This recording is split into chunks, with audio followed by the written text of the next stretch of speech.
I'm so big on how people make you feel.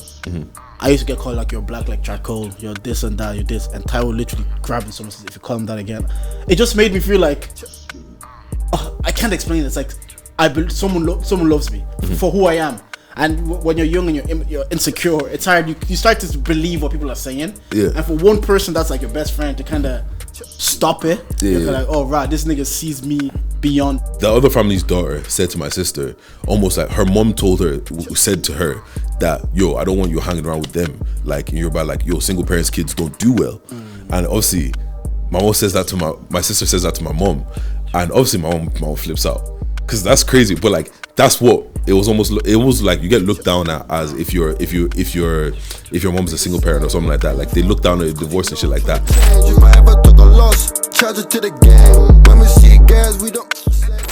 Yo, like I actually listen to your pod religiously. Like, thank you. We're good, aren't we? We're the best. We're the best. We're the best right now. We're the coldest to do. Let us know. Shout out Samantha. Samantha's letting us, and everybody knows who's the coldest to do. We just don't worry. Creative directors and all that to come soon. Fam. Changing the building. They're building a small little team over here on Charger. No, we're doing our thing. What's popping, G? Yeah. Do you know? I was thinking. I was driving here today. Yeah. Like I was deep and I was like, I know you. But I don't know if I know you, if that makes sense. Like, tell me a bit. What age did you even come to Ireland? I want to say, like, from 5-ish, maybe. Did you come straight from Niger? No, we lived in London for like a year. In London? That's where I got expelled. I got expelled in London. Okay, so you didn't even know that. Were you born there or you born in Niger? No, I'm born in Niger. Okay. My parents, my father moved to London or whatever, yeah. Okay. Then my mom moved over. So we were left in Niger with my grandparents. Okay. And so we were there for, I don't know how long we were there for. And then we finally came. Then shit went down. Then my mom took us to Ireland. We started in Dublin, went down to Galway. We lived in Toom for like, I don't even know how long. Like we're living in like hostels and like, we lived in a hotel for a minute. Then we lived in a hostel for a bit. Then one day we're going to Navan. So it was just been you and your mom basically since you were 5, obviously with your siblings. Yeah, pretty much, yeah. It was random, bro. And then what was that like? Like obviously you grew up in Navan. Did you have dreams and especially what you wanted to be when you're young? Like, you know, I wanted to do football, but again, that's what I mean. Like I know you, but I don't think I've like talked to you about these things. Honestly, if I'm being completely honest with you, I low key think I checked out young. Check that out. This life thing, yeah. Check out in terms of like, I wasn't like, there were certain things like, yeah, that would be cool to do or whatever, but like I didn't really have, and this sounds weird to say, but I didn't really have like stupid, like I knew what I wanted to be. I wanted to have peace. I wanted to be rich and shit like that, and I knew that I want to run my own business and stuff like that. But outside of that, I was taking things from other people as opposed to like, oh my God, I really want, like I've never had the football dream. I knew from young I didn't have so I knew I didn't have, like I never had that football dream, and there's not really things that like, oh my God, like my dream car, I don't really have one, or my dream this, like, so I just kind of existed and just kind of went through it. Then oh my God, like I really had this, if that makes sense. Yeah, no, I get you. So, because obviously a lot of us had the football dream, and I also had the doctor dream, but that stemmed from my dad.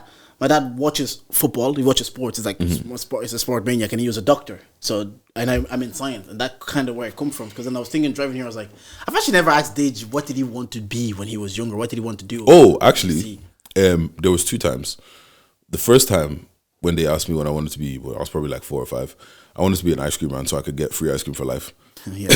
And then the next thing is I actually wanted to be a taxi man because when I was young, my dad was a taxi man. Yeah. So it was like, I used to have like a radio, like an actual radio in the car. Yeah. So like it was like a Roger. So I was like, oh, I'll be a Roger when I grow up kind of a situation.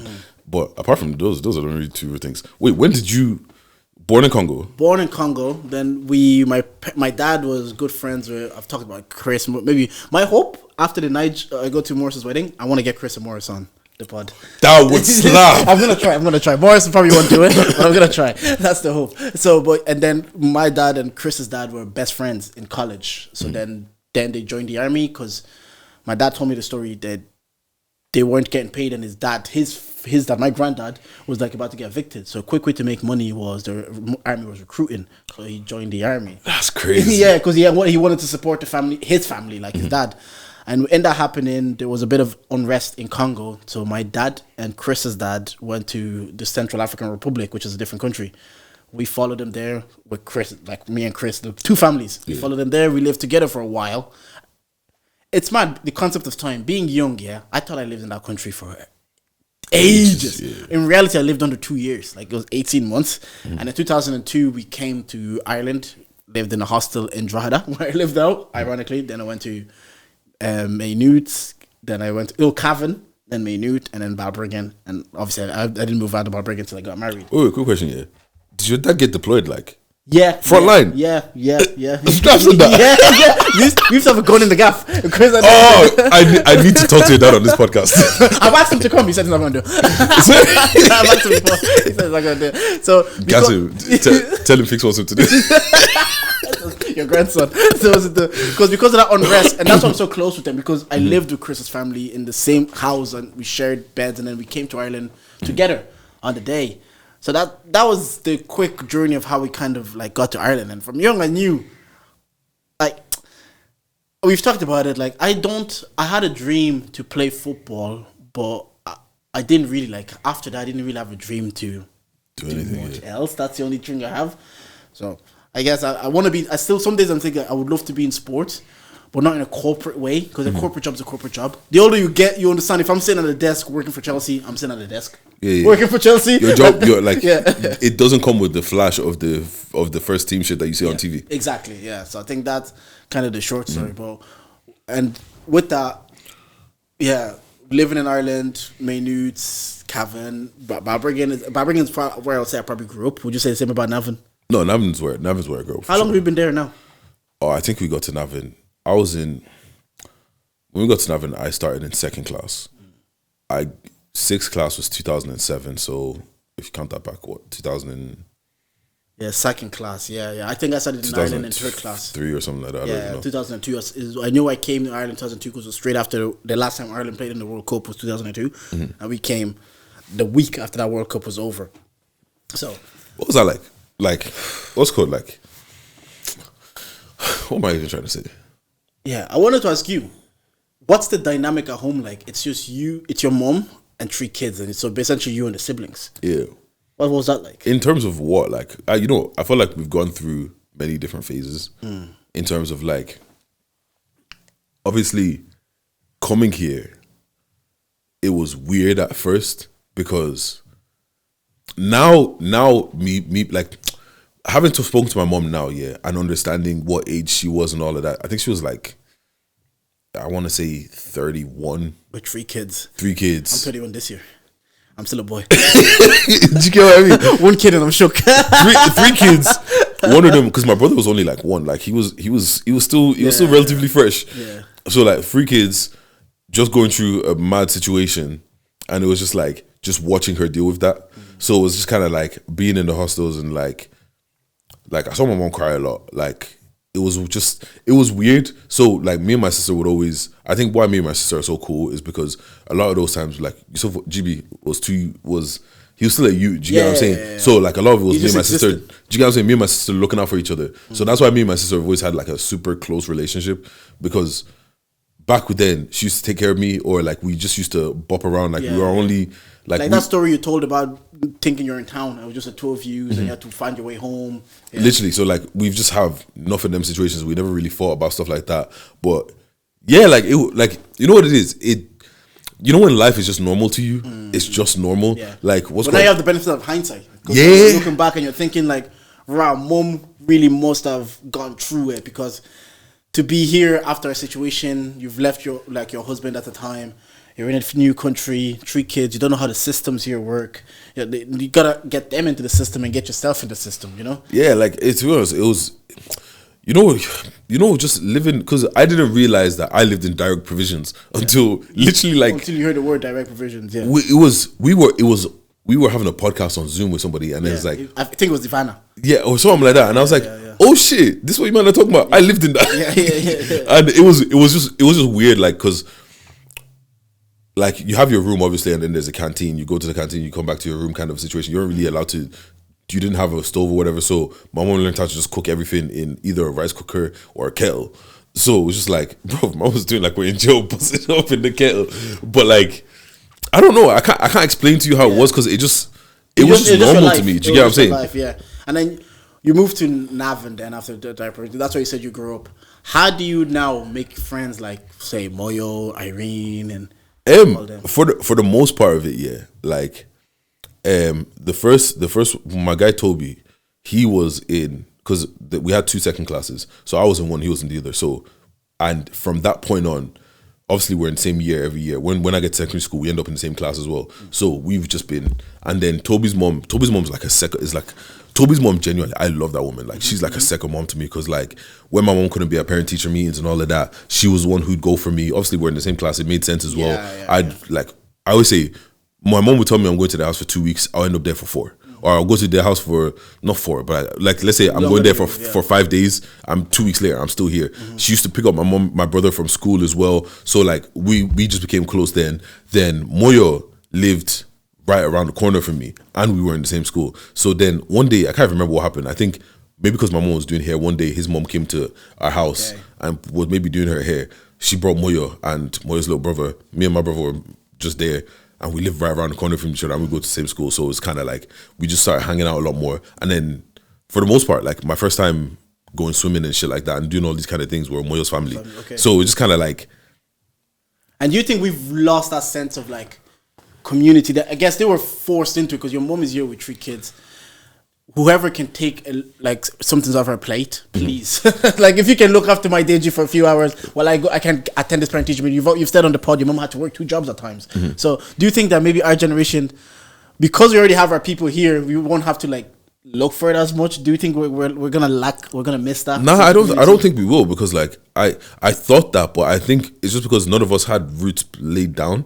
Whereas with you now, yeah, your what's called your wife's Pilates friend lives right beside you. Yeah. That's eventually gonna be. Yeah, I can't pick up the kids today. Can you? Do you get what I'm saying? Or can you stay there until I'm back from work? I'll pick you up. And most likely, like what's called your they're son. Born the same year, so they're born the same year. They're gonna be in the same class. Yeah. They're most likely going to go to the same school. Yeah. Like both of you guys bought your houses. Like naturally, it's just gonna happen. We've had this conversation. That's why I don't think that's what we've like forced it. It's kind of naturally happened, knowing that we have boys the same age, and Simi's so big on like him having black boy friends, which I understand. Like you don't want to be around other people that look like you and can relate. So sometimes you do think like, are we gonna have that same community? But I kind of I'm seeing it. Yeah, but like it was always gonna happen. So what about you growing up? Then like I grew up, we lived in a council house, and we offered a council house in Blanche, Tala, or Balbriggan. But at the time, Blanche and Tala, they had those that reputation. My dad was like, even when we were in Central African Republic, we had, because we were doctors, and they said, "Look, we can get you out of this country if you guys can go to the US or Ireland," or I think it was Canada. My dad didn't want to go to the US because he thought we'd be in gangs. So he doesn't want to raise black kids there. That's why we're in Ireland. We picked Balbriggan mainly that same reason. Chris's family already lived in Balbriggan, so you have a community there. And then I had Chris, went to school, only black guy in my class, and I met my friend Daniel at the time. And shout out Daniel, because he's the reason I have my friends. My core group of friends is because of that guy. He was a big football fan. I had a cheat code in sports because it was easy to find a tribe when you play sports or you like sport. I remember my first day in 6th class, I played with my class and I scored the winner against the other 6th class. You get gas, bro. Yeah, and then already people are drawn to you. So I kind of I've never felt like I was an outsider until you get called a nigger. like I'm not gonna lie to you. You feel like they're your boys. You feel like, oh crap, I found my group, and you're quickly reminded through your skin color. No, you are black. Just so you know, just know any given time. But living in Balbriggan, no real complaints. Like I enjoyed it. Like I'm one of those people that I look back at my childhood. I loved school, and I'm gonna, when Taiwo comes, I'm gonna say this to him. I grew up with, like, in my school, especially my class, there was loads of like Nigerian kids. So I was immediately already, this is my group of friends. That's why I say I miss the old Nigerians, because that's who I grew up with. They came in their teens, and having someone like him was so helpful. Like the biggest compliment I can give him is like, I want my son to have a Taiwo in his life because he really protected me. I was a skinny, dark-skinned guy, and people used to pick on me, and he used to stand up for me. He used to look out for me. He introduced me to Jollof. he told me when we were 15, he said, "You're going to marry a Nigerian girl because you love Jollof so much." He was right. So having that, but yeah, the only thing I was saying it to my brother, growing up, a lot of things came easy naturally. I could play football. I was good at school, so I didn't know how to work hard. Like hard work, if anything required hard work, I said, I don't want to do this. I would cower away because it's not coming easy to me. So why am I doing this? And over time, you get older, you realize like you just can't keep running away from hard work. Yeah. Like the dynamic at home was calm, like 2-parent household. My dad, in hindsight, I get it. Like I've said before, I wish he showed up for me a bit more in the things I've cared about. But he's also in a country with 3 kids, and his qualifications don't mean anything. So he's not worried about me showing up to your training. Are you crazy? Yeah. How am I gonna feed you? Eventually, you're gonna get to an age where you need to go to university and get an education. And he's not aware of like the grant system. He doesn't know these things. He does in the country. He doesn't know how the systems work. For him, I have to pay for your education because that's what you do at home. Do you know that kind of way? My mom, church-fearing woman, I've never really seen my parents dispute or bicker. Yeah. And I think that was one thing I said to my wife. I was like, we're human beings. Whatever you do, I just want you to watch how you speak to me in front of my son, because I've never seen my parents call each other out their names in my life till this day. So I think that was a dynamic at home. It was good. Like it was good. 3 siblings, different. I'm really close to my brother though. Like especially as you get older, like you and your sister. It was the 2 of you walking to school. It was me and Nathan walking home from school, waiting for Nathan, and Nathan has a stutter, so people picking on him. I have to look out for him. So, I hear you. What's called? Do you have like? Obviously, everyone has like childhood memories or whatever. Do you have like a standout one, good or bad? Oh, yes, I have a good one. I'm so big on how people make you feel. I used to get called like you're black like charcoal, you're this and that, you're this, and Ty will literally grab me someone says, if you call him that again, it just made me feel like I can't explain it. It's like someone loves me for who I am. And when you're young and you're insecure, it's hard. You start to believe what people are saying. Yeah. And for one person that's like your best friend to kind of stop it, you're like, oh, right, this nigga sees me beyond this. I know, like it's so corny to say, but when you're younger, it actually does. It means a lot. That's like yeah.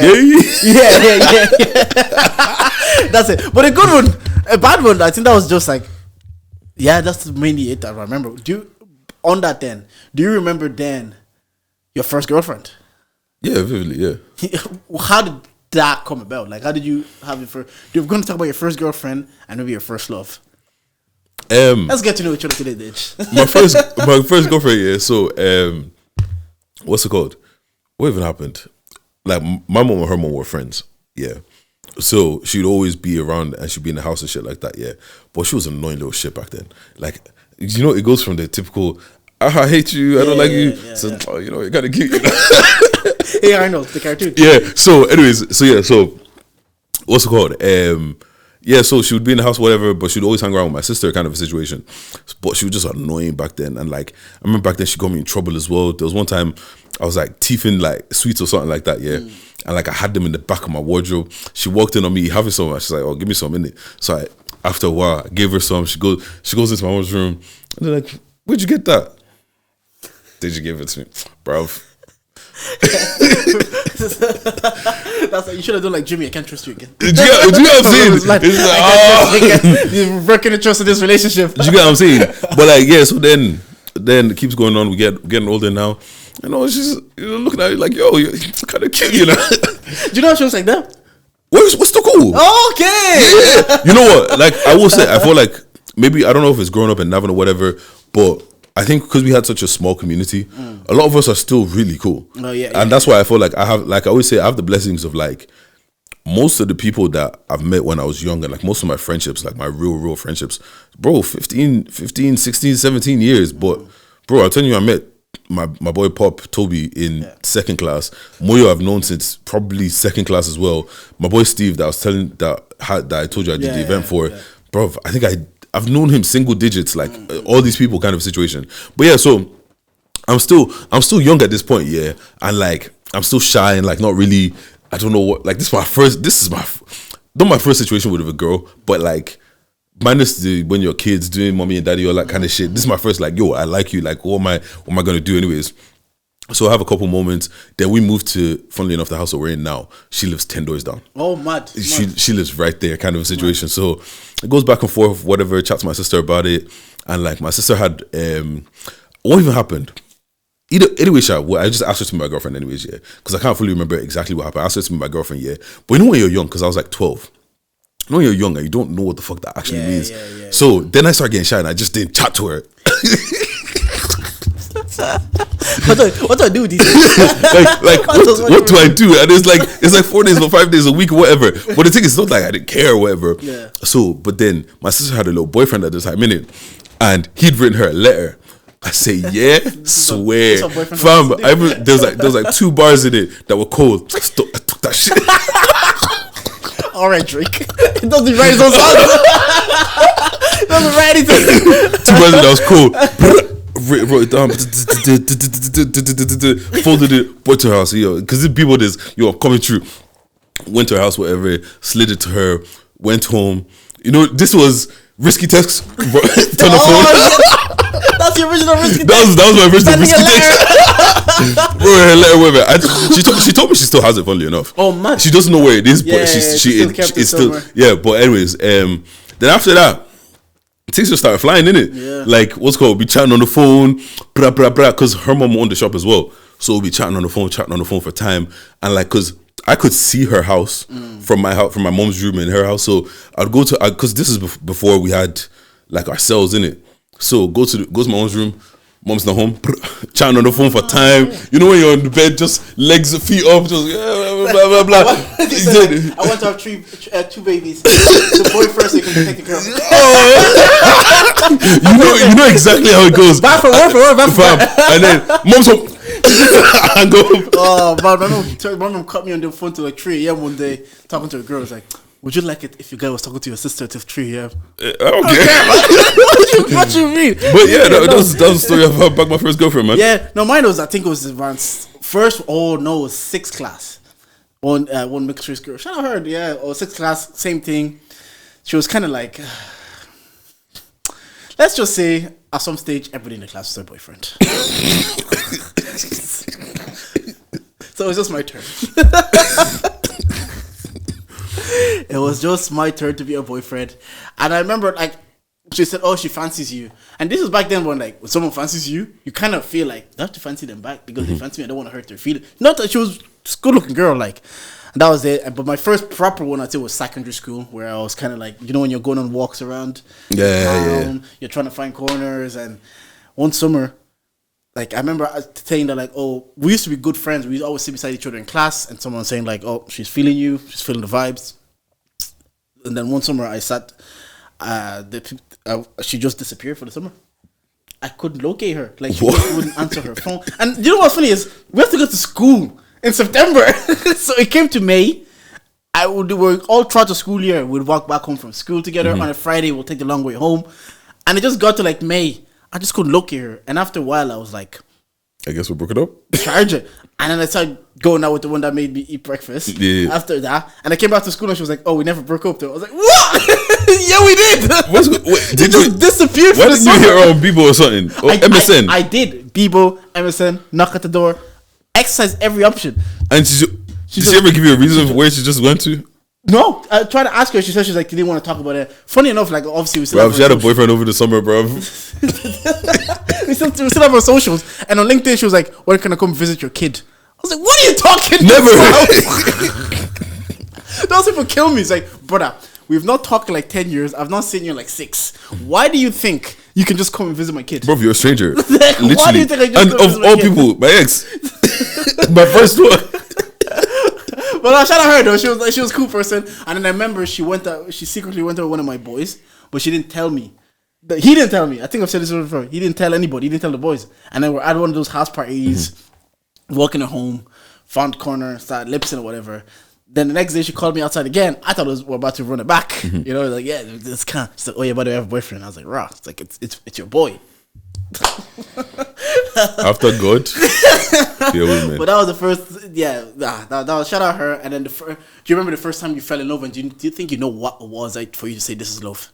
Are we talking about the first time I thought I fell in love? Yeah. Your first perception of love. Because whatever I thought love was at 16 is definitely not what I think love is now. Oh, yeah, obviously. Yeah. I actually don't even know, you know.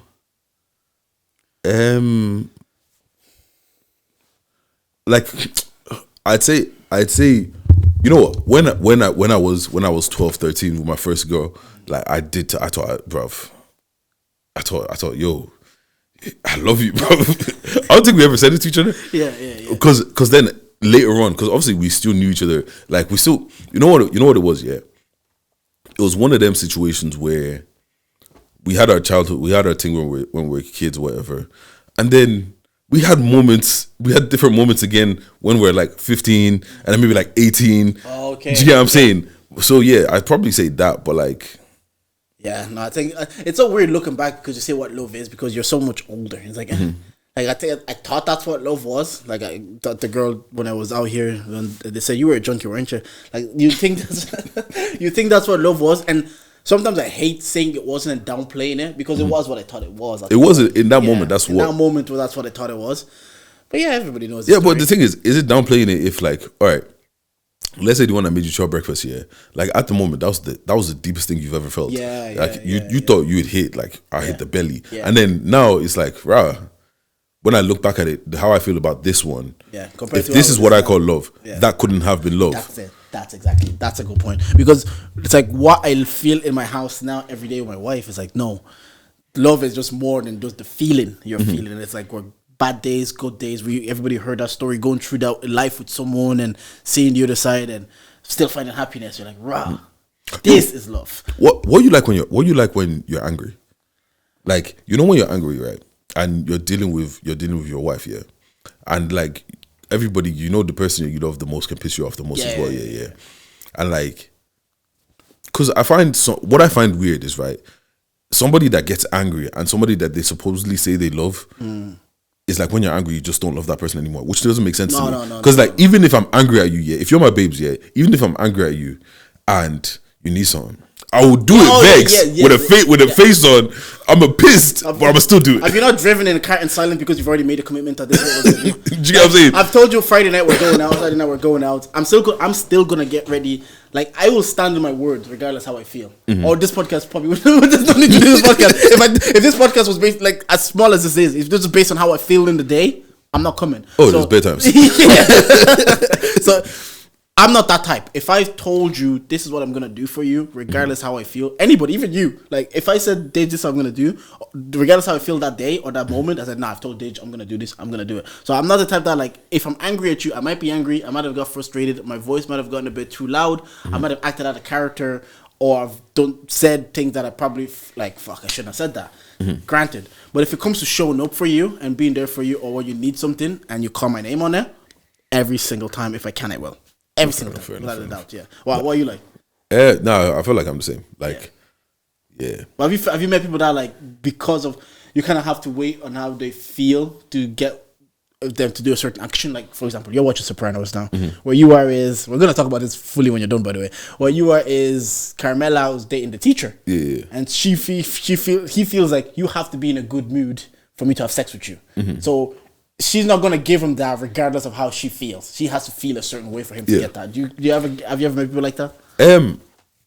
I've probably heard people talking to me about somebody else, but I don't think personally like that. Do you get what I'm saying? Like, okay, you know what? The best way to put it is like, you're angry, you guys are mad, you just got into a huge fight, yeah, but you're hungry, and I'm ordering food, or you're ordering your babe's food. Yeah, 100%. Do you get what I'm saying? But like, because like I feel like there's some people that is like, I'm mad, I'm not talking to you, and start getting petty out of it, and it feels like what I describe it as is like, you might be angry at me, but it's not like you don't love me. Yeah, do you get what I'm saying? Like, you know, someone takes like almost like they take the love away, and it's like almost like, bro, you're a stranger to me.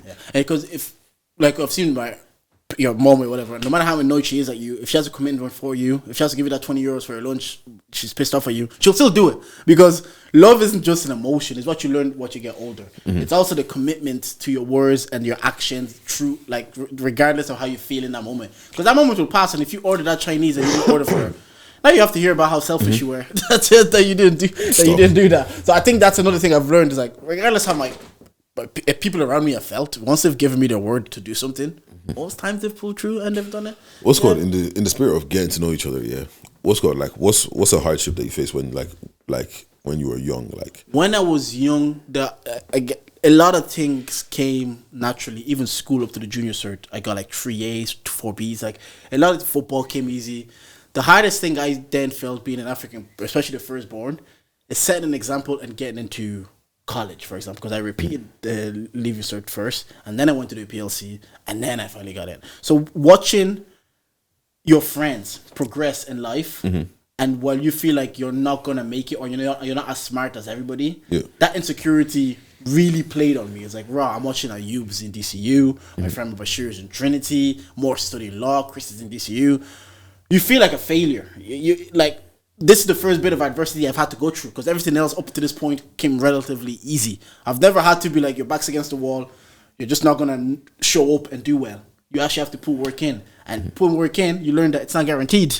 Like, you're going to do well. So watching your peers progress while you feel like you're not, mentally was hard. It's like, and at that stage, that is probably the hardest thing I've had to deal with. Like, am I going to be good enough to build a life for myself? If I don't get an education, what life am I going to live? You don't have the information. Now you know that, like, yeah, you'll be grand. But at the minute when you're 16, you don't have the information. So every day you're fighting with yourself. Like, and you also have a girlfriend at the time. You're like, how is she perceiving me? Where all my boys are doing this and I'm still here. How my parents perceiving me when they're watching Chris get into DCU and I'm still here. Yeah, no, I feel you. So the perception of everybody, or what you think to yourself, and then yourself, you're like, I'm the only one that's not gonna do it. So that kind of sucks. What about yourself? I think for my one, mine is probably the way that we were looked at in the community for a while, in terms of like, oh, single parent, bruv. Like, people, you know, people are just horrible, bruv. Yeah, that's why I said thank you at that episode with like, because I was like, Simi was here. People could have been horrible, like, but they weren't. Well, well, first of all, like, let's give Simi a flower. Simi's actually cool that podcast. Yeah, very good, very. That's what we do at home. Just share these opinions. Yeah. Yo, you know, start a podcast. I can't add another thing to my list. Too much. Sorry, the perception. But yeah, so like, fam, I feel like this moment probably derailed a lot, not derailed, but changed the course of our lives in a weird way. So we're living in Navinia, and there was this family that lived not too far from us, right? They were black, and we were cool with them. Like, I would hang out with the brother all the time. There was like, I think it was like 4 or 5 girls and one boy. I would hang out with the brother, and then one of the girls is my age as well. Do you get what I'm saying? So, and then they had an older sister, and the older sister was the same age as my sister as well. So they were cool. So we were cool. Do you get what I'm saying? And then one day, my sister comes home, and the other family's daughter said to my sister, almost like her mom said to her that, yo, I don't want you hanging around with them. Like, in Yoruba, like, yo, single parents' kids don't do well. And obviously, my mom says that to my sister says that to my mom, and obviously my mom flips out, because that's crazy. But like, that's what it was.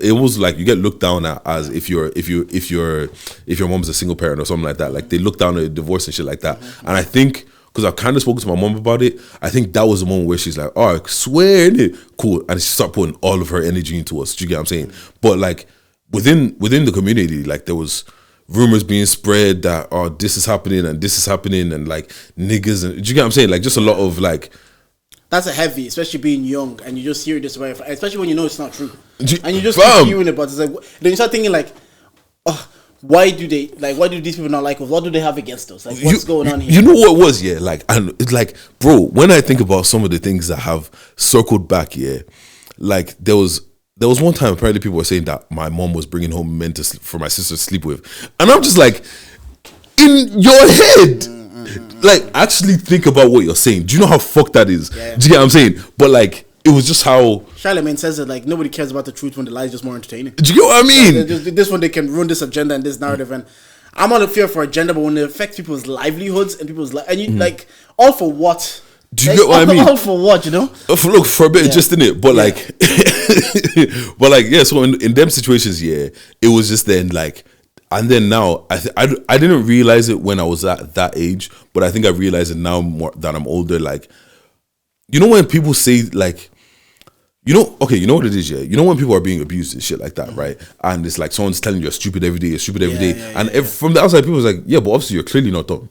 Like, you're not stupid. Like, so you don't feel like you internalize that. Yeah. But if someone says something to you enough, you're gonna internalize that. So my mom's thing is, remember whose kids you are. Every time I went out, every time you don't fight, remember whose kids you are, kind of a situation. I think because they already have a bad perception of us, and if you then do something, you just reinforce the whole single parent household. Do you get what I mean? And then I think that made her go almost extra hard with not our PR, but our PR in the situation of like me and my brother have great PR, and like I always say, mothers love me. Like, do you get what I'm saying? Like, but I think a lot of it stems from probably that moment of like they don't expect you to do well, and then almost like that siege mentality, like it's us against them.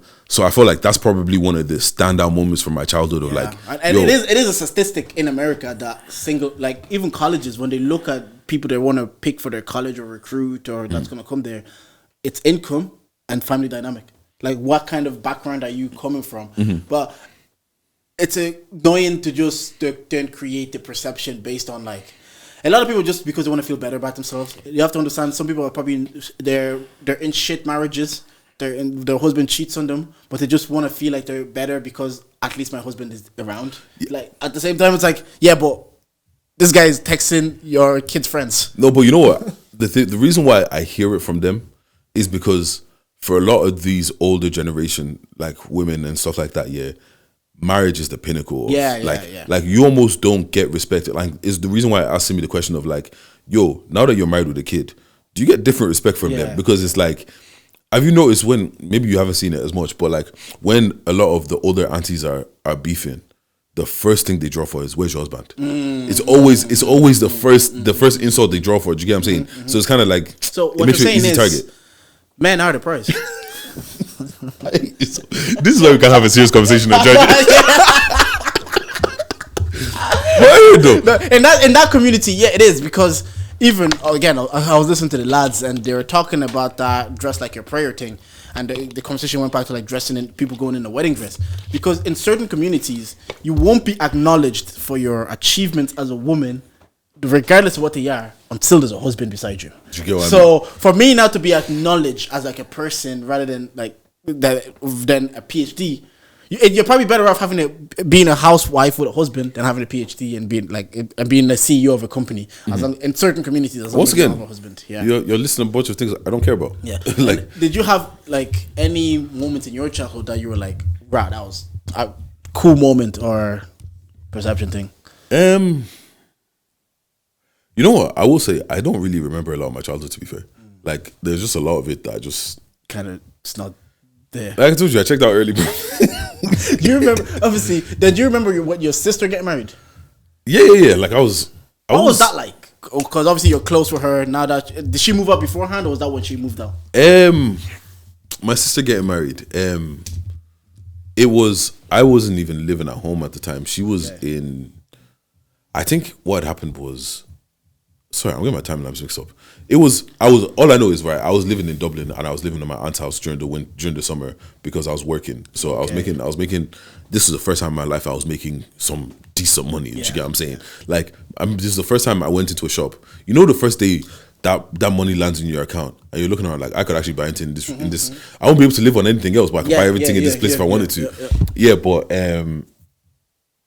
her getting married was, it was like, because we've known her as a husband. She's been dating her husband since they were like 18. Like, it was like, she got into college. They bucked up.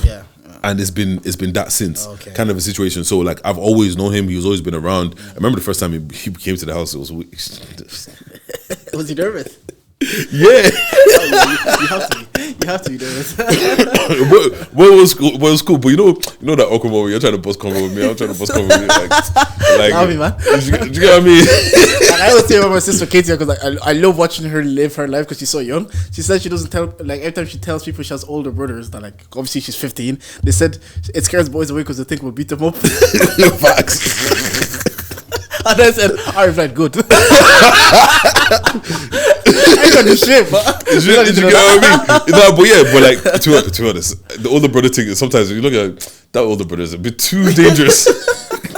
They just hear Nathan, hey, good job. For them, it's just like, it's only Jordan, but they're like, nah, man, that's a 30-year-old guy. I'll just punch you in the face. Do you get what I mean? Especially when you're 15 as well. Yeah. But the day of wedding was cool. It wasn't like a massive wedding or anything. We did it out in a hotel out in Ashburn. A bunch of people came out. Father was there, funny enough. Oh, mad. Yeah, he was there. He was there with his wife.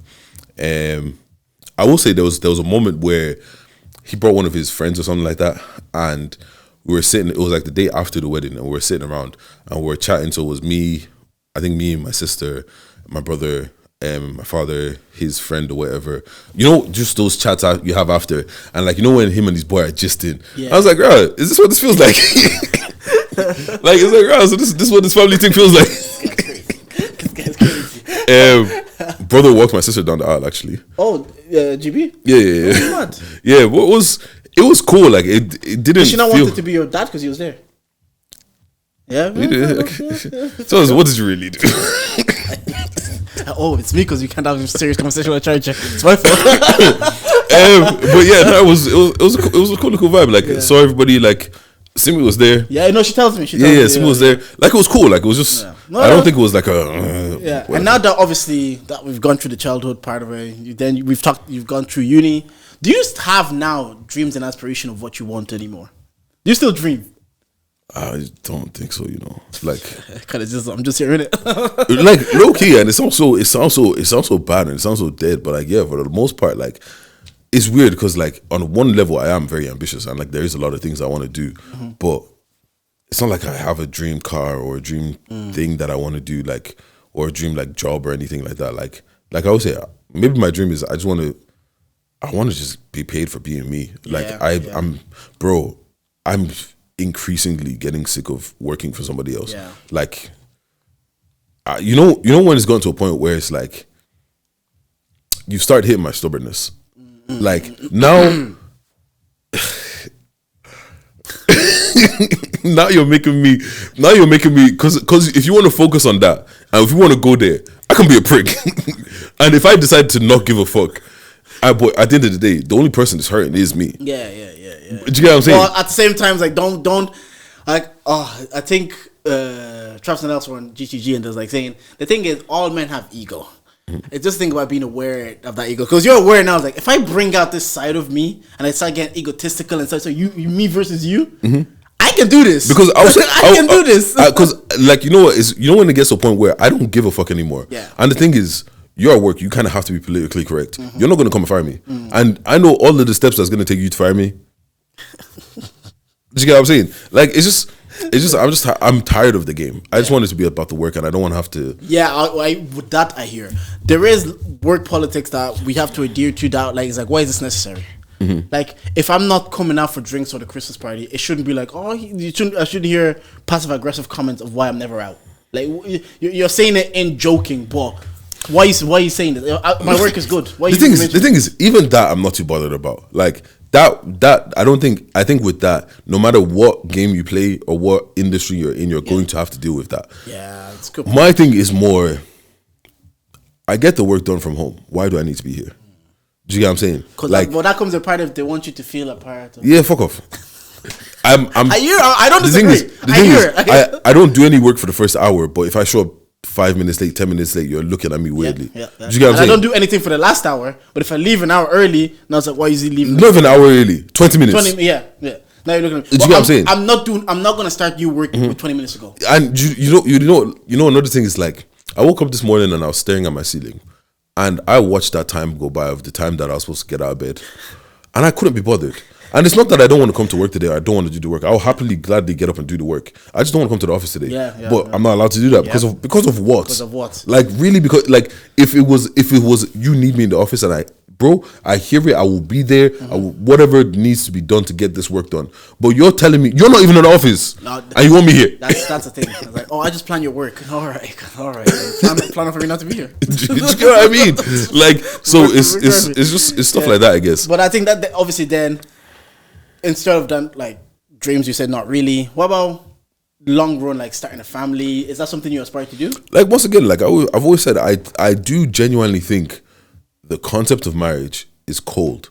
Like, knowing that you have that one person that is supposed to be on your side no matter what, all the time. Like, that's your G. That's the person that you don't have to pretend to be something around. Like, you could just be you, and it's like it's you and them versus. I think that's cold. Like, do you get what I'm saying? However, how fucking ever, I've also seen the opposite side, and it's long. Like, I don't want to be 40 in a marriage where we're housemates. Yep, and I've had a chat with one of my boys recently about intimacy, and they say like sometimes the intimacy might go. Now you live with someone 3 years deep, you're literally colleagues and housemates. You're looking after, you're not touching each other, you're not being affectionate. All you're doing is going to work, make sure the bills are paid, and going to bed. That can be torturous for both parties, and some people might be at a case where they're like, look, how are we gonna fix this?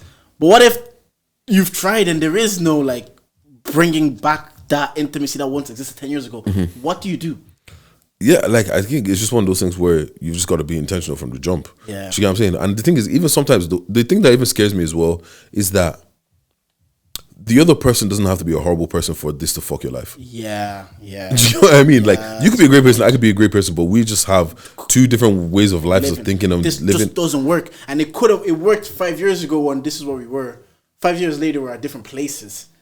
I might still be at that place, it might be a different place. Now it no longer works because you might have been more ambitious than me and you had chased other things, or I was like, no, my life is comfortable and I could steadily do this for the next 20 years. And now we're both great people, but not great for each other. And how do you decipher that? I do, like, every time I hear arguments against marriage, I'm never opposed it because I get it. Like, I understand it. It's like, my situation has to work for me for the rest of my life. You're waking up betting that a human being is consistent with you through their feelings, trials and tribulations forever. That's a hard thing to also bet on. I understand. I get it. Also, at the same time, it's like, the other thing is, as well, like, can we please, as a collective, when someone talks about marriage, I don't want to hear the first thing out of your mouth is marriage is hard. Like, can we actually stop that shit? Like, let's get there. But first, tell me about why it's fucking beautiful. Yeah. Do you get what I'm saying? Why is it everything is like, because you guys get married, and you know marriage is hard. You know marriage is hard. You know marriage is hard. That really, it was really stemmed from the previous generation, because it was always like, marriage is hard because they had to deal with like hardships that maybe we won't tolerate, especially the women, let's say. It was hard for them because their husbands were on crud, left, right, and center, and they just dealt with it, so it was hard. Whereas our generation, I don't know if we won't. Yeah, marriage is hard because life is hard, but it will be a different type of hardship. I believe, anyways. I don't want it to be. I just don't want it to be a thing that's like, marriage is hard, but yeah, because your husband had a second family on you, and was never there for your kids. So yeah, your marriage is hard. I don't know. Do you still have friends today that are recently married for the last 5 years that say marriage is hard? No, for the most part they don't. Yeah, but it's I think just it was like, a thing maybe from previous generation. They would definitely say. No, because it just feels like I do understand, like you said, the concept of being with one person, and it's like you like, okay, like, let's even say with you and your marriage now, and your relationship, full stop. There has been probably like 5 or 6 different versions of Simi. Do you get what I'm saying? Like, the version of Simi that you had 3 months ago is not the version of Simi now. Definitely not the same version. Before the pregnancy, it was definitely not the What's same. called? In college, it's definitely not the same. Do you get what I'm saying? No, she's definitely not the same. People keep changing and evolving. Do you get what I'm saying? And it's like, at what point does, like, let's say you turn 40, you've had other kids and all of that, and now all of a sudden you feel like you haven't done enough in life. Yeah. Now you're wanting to be outside, but me, I've done everything I wanted to do. I'm a homebody. And now you're saying, let's move to America, let's go to Australia, let's do this. And I'm like, babes, midlife crisis. I'm not about that right now. I just want, do you get what I'm saying? Like, I do understand the concept of like marriage is hard, but I don't want marriage is hard to make me end up in a situation where I'm just sitting there and I'm just unhappy. Yeah. Do you get what I'm saying? I don't mind dealing with the hardships and dealing with the ups and downs of marriage. I just don't want to have to use marriage is hard as an excuse for, my marriage is actually not hard, it's just shit, and I just don't need to be in it. Yeah. Do you get what I mean? So it's like, everyone keeps looking at it like I don't believe in marriage or love and shit like that, but I actually will say though, only married 2 years, so I always have to preface by saying that. But the marriage aspect of the 8 years with Simi has probably been the best part of the relationship. Because there's just stability. Yeah. Like, when you're in a relationship, every fight or every break or those breakups could feel like, is this the breakup? Is this the one that finally sticks? Is this? But now it's Akash has something special. But now if she's mad and she's like, even if she hasn't done it, like, yeah, but even if she's mad, she's like, says, I'm going to visit my mom. I was like, all right, last you come here. But when I was in the relationship, she's like, if she's mad and she leaves my house and she goes back to hers, I don't know if she's gonna text me. Like, you're always anxious and insecure. So the marriage aspect so far has been the best because like we will eventually have to deal with this, and we will both want to. But I get what you're saying. Some people say marriage is hard, but they're just in a shit marriage. Do you get what I'm saying? And like once again, and this is why when we were watching Love Is Blind, when some of the things Clay was saying was making sense. It's just that, bro, your own was a bit too much. Yeah. But like, yeah, like once again, like I say, I have one uncle. Like, bro, uncle was up, man. Like he was the guy that I would look at like, yo, rah, like man's pulling up to the house in different cars all the time. Like, he was the first car that I pulled up in, and there was a TV in the car, bro. I lost my mind. So where's the exhibit? Do you know what I'm saying? Fam, right. And he was one of the first adults I saw with a PlayStation. Bro, man had a PlayStation, got an Xbox. Bro, I'm like 9 looking at this like, yo, you really are that guy. You figured out life. And then bad marriage, bro. And also the thing is, this is the uncle that everyone looked at. Yo, uncle. That's when when there's the fine boy uncle. He was the fine boy uncle, and then it's like when, bro, you really see that relationship age a nigga. Like you really see that, and it's just like rah. Yeah. And it's like one marriage happened, this happened, and it's just like, bro. Yeah, it kind of, and that's what you need. Example of good, beautiful marriages. If you want to sell the idea of marriage, my marriage isn't to sell the idea of marriage. My marriage is because it works for me. Like, I'm not here to sell anybody my marriage. I know I talk about weddings. I just want to attend anybody's weddings. I just go to people's weddings, but I don't like even like Lydia. Shout out Lydia. She gave me a compliment on like the episode, and it kind of felt uncomfortable because I'm like, I'm just figuring it out like everybody. I'm not doing anything for Congolese men PR or to be a certain way. I'm just doing what's going to work for me to make my life easy. But I think those are the most best authentic people are the people that it's like, my marriage isn't to try and like sell your marriage, or she's like, oh my god, you never had great relationships, you never had great examples of marriage. Look at it's not. Those don't work. Definitely not. Don't look at mine. Don't look at mine because it works because of the dynamic of the people in it. Back to like Love Is Blind. That time we talked about it. That like okay, body. Like I said, that could be the dynamic of their relationship. Obviously, it didn't don't work. try that. Yeah. Obviously, it didn't work. But I would understand if people are saying like, no, this works for me. Never look at someone's marriage and be like, oh, that looks fun. I would like that, because you're not the same people. You're not you don't know the trials and tribulations that they've gone through. Because this week I've seen on the timeline, it's like they said, I can't remember what it was, but a girl then replied and it says, oh, when men said why can't you be more like my mom, because they want you to go through that suffering that their mom went through and to stick through it. And then I said equally, when girl says I want you to be more like my dad, it's like, yeah, because they want you to give them princess treatment or you're a broke nigga. My thing is, never look at anybody, even your parents, do not look at their marriage and try to form yours, because it's not going to happen. Different generations, different people, different circumstances. You cannot emulate what another person has. That's what it is. And I think that's just the long short of it. Like, yeah. But yeah, no, that's great knowing about your fam. It's time to gist. Talk to me. Nah. So I was on TikTok the other day, and this girl was doing Hold on. This girl was doing a story time about how she was on a date and her ex pulled up a seat. I respect pettiness, bro. I respect it. So, we all eat it. That sounds like a Malik B skit. You know that guy that does the skits? That sounds like one of his skits. Bro, I'll send you TikTok after. Yeah. So she was like, her and this guy, they were together, like they broke up, and they've been broken up for like 3 months now.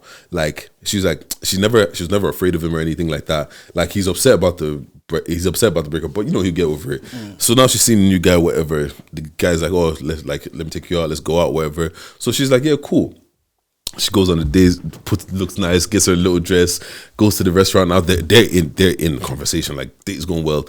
They're in the conversation, and in the corner of her eye, like she can see someone coming towards her. But when you're in the conversation, like if you're on a good date, it's just you and the person that you're on the date with. Like, you're not really paying attention. The whole route is blind as well, be an empty room. Do you get what I mean? So like, she just sees a figure coming, and then it's like sees a chair pull out, but she's just assuming it's the table next to them, and then the chair flips around and sits down, and in this part, she's still not really you still haven't clocked what's happening.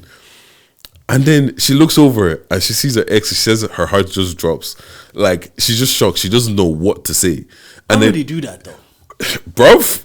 Niggas are crazy sometimes, man. So then the guy's there like yo, is everything okay? Like can I help you? Kind of a situation. She's still gobsmacked at this point, and he's like, yeah, I'm calm. It's just nice to see you on a date with my wife.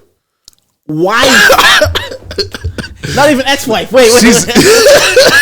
He must have said this to be paid. 100%. So she's still just looking and doesn't have a fuck what's going on. Like, because to be honest, I hear in that situation, I would like I understand being frozen and just speechless in that situation. Yeah. And then she comes back and she's like, "What are you doing? Like, what are you actually doing? Like we're not together. Like what are you actually doing?" Kind of a situation. As the guy the other day, it was like, yeah, crazy ex, I'm out. I'm out. Unless you're smoking. You can deal with a crazy ex if the girl is smoking. No, what's called? Because he's he's aware of the situation. She's like, oh, I was last in a relationship. I was in a relationship like 3 months ago. But it wasn't like I think of. You're not expecting a nigga to pop up. And even if they did pop up, awkwardly walk past. Don't fucking pull up a chair like no, bro. Wait, I'm not done. I'm not done. So it's like what you do in kind of a situation is like brother, you like the guy's like bro, you good or whatever, and he's like, yeah, I'm good. Like, and so the guy sits down and is like, you're looking nice. Like, is that the dress I bought for you? And now when they start going back and forth, she's like, what are you doing? He's like the guy that she's on date is like babe, are you okay? And then her ex is like, babe, yeah, you got man calling you babe and that. you got man calling you babe and that. You'll have to think you're getting punked. Fam, you know them ones. Who's playing this game of you know them ones. And the guy was like, right, like you got man calling you babes and that. And he's like, and the guy was like, are you good? And it's like, yeah, she's good. You know what? Are you good? Would you fight? Wait, we'll get there. So now the guy too is shocked like for a second. Like, everything goes silent for a second. Like, what the fuck? You know when you're like, what the fuck is happening? Yeah. So it's like, and then her ex is like, yeah, what, you got man calling you babes and all of this, like, bro, like, you don't let her out here don't let her have you out here looking like a dickhead and get punched up on this table. And she's she's met this guy and all she's seen is like the gentleman kind side, but she doesn't know if. You know, you can be soft spoken and kind and everything, but also be crazy. And she knows her ex is crazy. So you got and she's like, while this is going on, nobody's watching. Like, it's not like this is shout match or anything's getting loud. It's just happening in your little world, isn't it? And then the guy's like, yeah, what are you good? Kind of a situation, and he stands up. And then the guy that's on the date is like, bro, if it doesn't, like, he's like, oh yeah, let's go outside, didn't it? Like, what's called, let's go. Her ex is like, yo, let's go have a conversation outside. I don't want to get loud in these people's place, kind of a situation. And the guy's like, bro, we don't got to go outside. Like, we don't have to go outside. Look, it's like, yo, if he turns to the girl like, look, if you want him here, that's cool. But if you don't want him here, I'm sure he'll be man enough to understand and leave, kind of a situation. To understand and kind of leave, kind of a situation. And then what even happened again? Anyways, this keeps going on now, and then the waiter comes and Bray is bringing drinks. He sees another chair. He's like, "Oh, are you joining them?" The guy goes, "Yeah, I'm joining them." Sits down. Is like, "Yeah, you know what?" Takes the menu, starts flicking through. Like, "Yo, like, what can I order?" Kind of a situation. The guy's like, "Bro, you're doing too much. Like you're doing too much." And then he goes to the girl like, "Look, if this man is going this hard for you, I'm just not interested. I'm out. Do you want to lift home or what's the situation?" And she's like, "Yeah, can I get a lift home?" And then the guy goes, "Nah. She's good. She's not going home. If you want to go home, that's cool, but she's not going home." What's she doing in all this? What is she doing in all this? Bro, what can you do? What genuinely? What can you do? This is one of those when she probably went home and she was probably turned on by the way her ex acted. Yeah, and then the guy is, and then her ex was like, "Right, this is what you want to leave man for? He's not even, like, I'm here fighting for you. He's not even going to fight for you." Kind of situation. This is what you want to leave man for. Anyways, who did she go home with? Anyways, so he's like, "Look, you said you're good. I'm gone, innit?" He leaves. Now her ex gets out of the seat, sits across from her, and just starts like, "Yeah, so you've been good, yeah?" And then they sit down and they eat. I knew it. I knew she was enjoying it. I knew she was because I've seen too many girls say that they like that shit. I've seen too many girls say that like, when a nigga stands on business for them. That's crazy. That's crazy. It is crazy, but I've actually seen girls that say they said when they've seen like an ex or an ex-link act like that, it kind of like that possessiveness, that ego. I've seen girls say they kind of like it. Yeah. Oh, also, so because what happened apparently was when her and the guy went into the restaurant, 2 of his boys were there, and there's like, oh, your babes is here. So then he said, say no more, I'm pulling up. Now, as the other guy, right, if you start getting all, and like, first of all, it's given very much, remember that meme? Are you ready to die for this pussy? I am. That's the energy he's giving. And I'm not, babes, I just met you. And then he just proved to her anyways, that moment, I was willing to fight for you right now, any man. There's girls that like that. Yeah, no, I hear that, but if the guy on the day ends up getting in a fight, yeah, he would have gotten his head smashed in because 2 of the guy's boys were there, and they even end up pulling up on the seat after they're eating. Like, yeah, that's the thing. That's another thing. You just never know. Again, another reason is you don't fight as an adult, bro. It's not worth you it. don't. All for what? Yeah, no. See, once again, that level of stress is not worth. It's not. You're not worth it. Yeah, like I have, especially for the date that I literally have to be in love with you already to have to deal with that. Yeah. Like. Yeah, no, that's it. I actually don't know what I do. Yeah, when you were saying, I was like, well, are they actually gonna fight? And then by the time you got to the end, when you said he told her no, she's not leaving, she's staying. I knew she was gonna stay. Like I just because after God, I fear women. I knew she was like, nah, she must be liking this at some point, because for her to then stay and still have food with that guy that's doing all of this, maybe they're exes for a reason. Like, kind of like we were talking about that guy Trevor. Some people like they're involved within the toxicity. And they enjoy part of it. But bro, no, that's why that's so. Yeah. No, shout out her though. Shout out her. Hey yo, look, why the fuck not? Like, if we didn't introduce, if you're new here, we haven't introduced the podcast today before we end the day. If you're new here, we are charging to the game. Bang bang. We are the podcast with the highest level of analysis culture needs. I'm Daddy J, but you mans call me Jordan. And I'm here with... You know it's your girl's favorite voice, Big Ditch, nigga with the Midas touch. Right. Yo, while you're here, please make sure you like, you share, you subscribe, you comment. It's been amazing the past couple of days, to be fair. Subscribers have gone up. We're on the road to 500 subs, so please sort us out. Help a brother out. Make sure you leave a like, make sure you leave a comment, and And if you made it to the end of this pod and you like anything that we said today, well, you can charge. Bang. Thank you for listening.